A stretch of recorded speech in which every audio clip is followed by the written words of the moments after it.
5 for Jonathan James, JJ McCarthy. He's a quarterback from Michigan who we saw obviously win the national championship, and who seems to have come from nowhere to being the talk of the town a little bit, hasn't he? We've heard lots and lots about JJ McCarthy post combine, post head coaches meeting, all these kind of things. For me, I think he's a little bit of an enigma. He has, kind of splash plays that you see that these quarterbacks you're taking early make, but I think there's a little bit of more to study into JJ McCarthy. I find him a difficult evaluation, if I'm honest, because Michigan were a really smash mouth, in your face type of team that they ran the ball a lot. He wasn't asked to do loads and win games on his own. And I don't know if that means he can't or he wasn't asked to do so. And I find that quite difficult. I think he's someone who is a fairly poised in the pocket, but not an exceptionally wonderful pocket passer.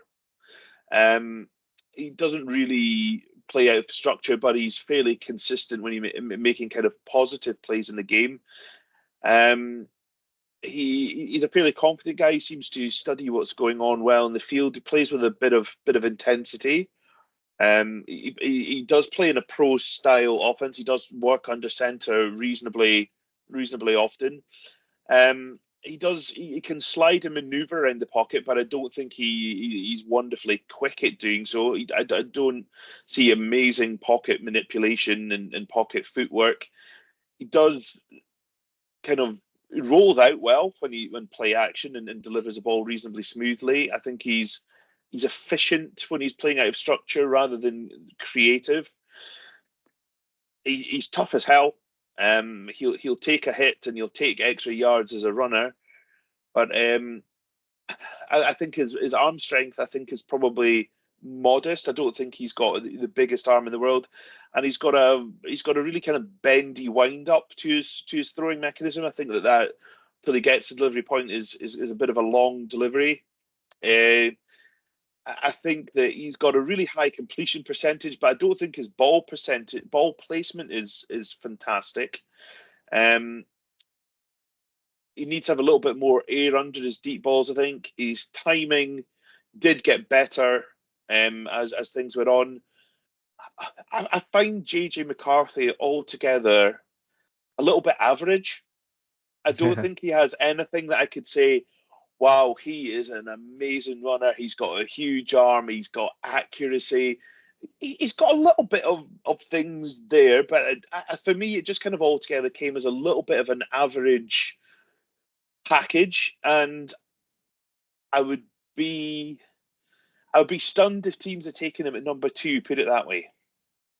Yeah, I would go as far as saying that JJ McCarthy is as difficult a quarterback evaluation that I've had since we started scouting prospects, because this isn't just scouting, it takes projection to a whole different level. Because to start with, you have to, because of the offense that they run at Michigan, which is just running downs after running downs, you then have to think, well, could he have had success at maybe a different college?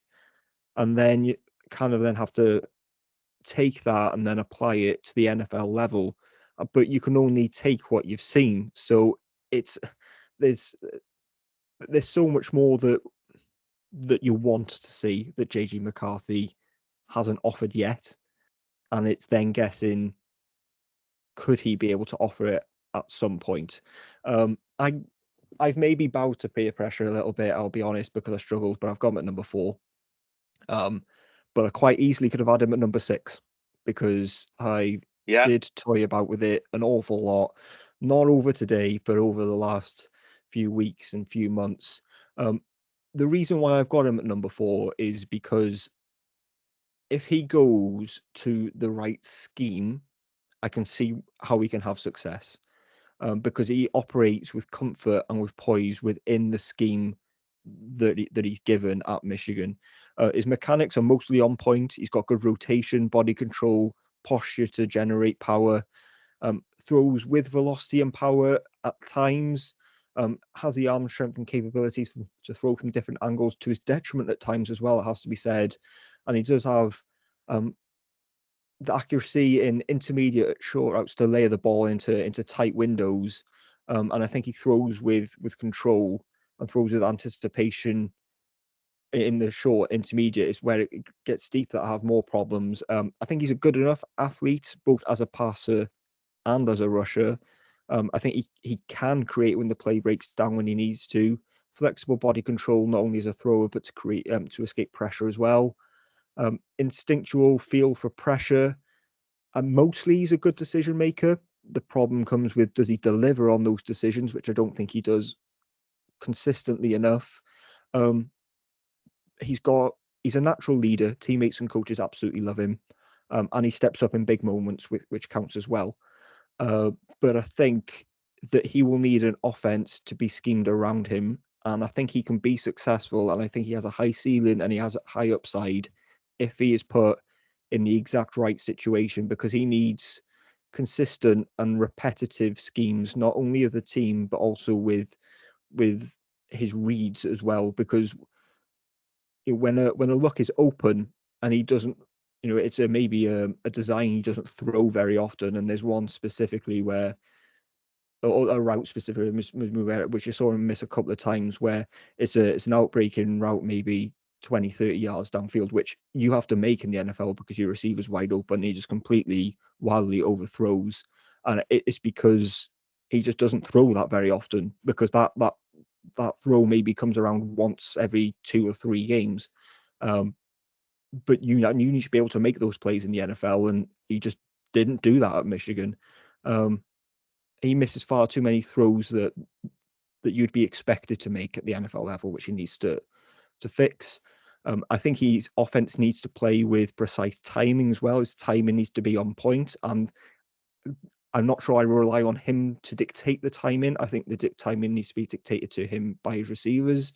And when the receiver maybe breaks in the route a little bit too late, he looks expecting the route to have broken, and it hasn't. His footwork gets messy and it causes his accuracy to dip, and he forces far too many throws. He's probably skinny as well. And we say probably because he was 6'2", 219 at the combine, but there is absolutely no chance he played at that. Like 0% chance. He probably played closer to 190. That he was just, there's a reason he didn't test at the combines, because he was carrying so much water weight. But yeah, you were on about the completion percentage before, Stu. It's because there's so many layups for him on tape that you just can't really even assess. But the model of consistency, I'll read this to you, right? So in 2022, he threw for 2,719 yards, 22 touchdowns, 5 interceptions on 322 attempts. In 2023, he threw for 991 yards, so a difference of 200, 22 touchdowns, so exactly the same, 4 interceptions, so down 1, on 332 attempts, so he attempted 10 more passes. So you talk about consistency in that offense, that's exactly what it was. His completion percentage was up slightly in 2022, and his rushing yards were slightly down.